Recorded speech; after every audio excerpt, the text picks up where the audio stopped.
Praise the Lord. Welcome back to my channel Christiness.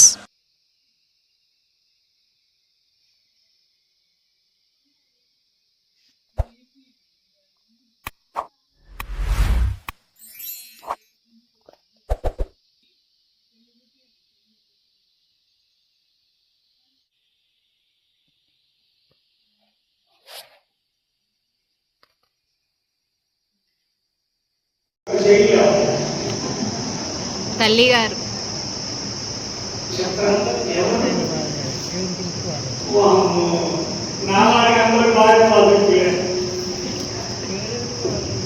వాక్యం ఏమంటుందంటే నేనే అని పెట్టుకోవాలా. దున్నభక్తి అయినా ఎవరికైనా చెప్పరాదా? లేకుంటే నేను చెడుగా ఆలోచన చేయాల్సి. వాక్యం మనకి ఇచ్చేది ఏంటంటే దున్నభక్తి అయిన భార్య దొరుకుతారు. అతి మోక్షము కంటే అమూల్యమైనటువంటిది. సో మనందరినీ దేవుడు బహుగా ఆశీర్వదించుగాక.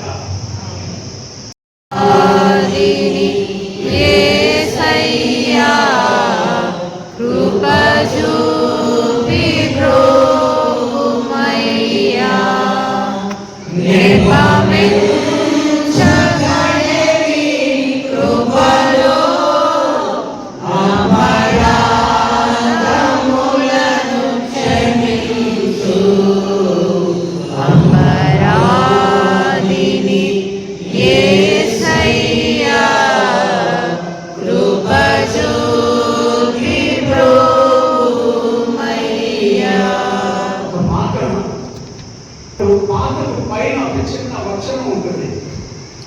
ప్రతి పాతకు పైన ఎందుకు ఉంటుంది అంటే మీ రైరాలు కూడా ఇప్పుడు చెప్తాను. ఒక చిన్న క్లాస్. పాపకు ఒప్పుకోలు ప్రార్థన చేద్దామని చెప్తాను మీకు. అవును కదా?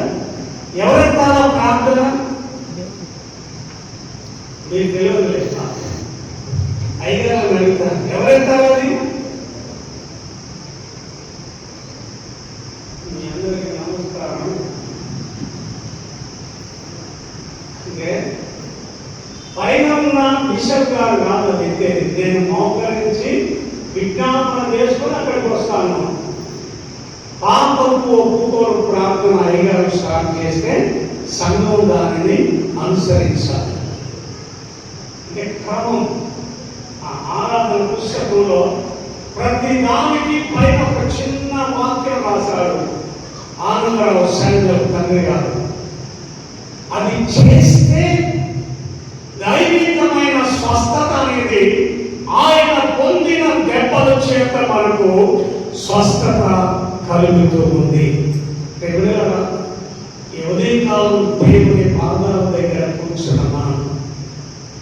నేను పరిశుద్ధులను కనుక మీరును పరిశుద్ధులుగా ఉన్నట్లు మిమ్మల్ని మీరు పరిశుద్ధపరచుకోనండి అని వాక్యం చెబుతా ఉంది. ఎక్కడికి వెళ్ళి ఏ నీళ్ళలో శుభ్రత. నేను కూడా యోర్దాను నదిలోకి దిగాను. కచ్చ చల్లన్నాయి. ఏం చేయాలో అర్థం కాదు. దిగాను. మా పిల్లలు అమ్మవాడే దిగొద్దు కొట్టుకొని పోతానంటే నన్ను నేను దిగుతాను. అవసరమైతే ఈత పడతాను. దిగేసాను. కొంతమంది సిద్ధపడి వస్తే అందులో బాప్తిస్మం ఇచ్చాను. దేవుని స్తోత్రం చెప్తాను. దైవికమైన కృప. దేవుడు ఏర్పాటు చేసిన స్థలంలోకి వెళ్ళి దేవుని ప్రార్థన చేయడం మొదలు పెట్టాము. దేవుడు మీకు కూడా ఇస్తాడు. కాకపోతే ఫిక్స్డ్ చేసి ఉంచబాకండి డబ్బులు. అవునుగా? కొన్ని తీసి యెరూషలేము వెళ్ళి ఆరాధన చేసి వస్తే ఏమో పరలోకం పోతామో మనకైతే గ్యారెంటీ లేదు. వాక్యం ఏంటంటే చేయవలసినవి నేనేం చెప్పట్లేదు, మీరే చెప్తా ఉన్నారు. చేయవలసినవి చేయక ఏది చేయకూడదో దానిని చేసి ఈ మార్గంలో నుండి తప్పిపోతూ ఉన్నాము. సో బిడ్డలారా,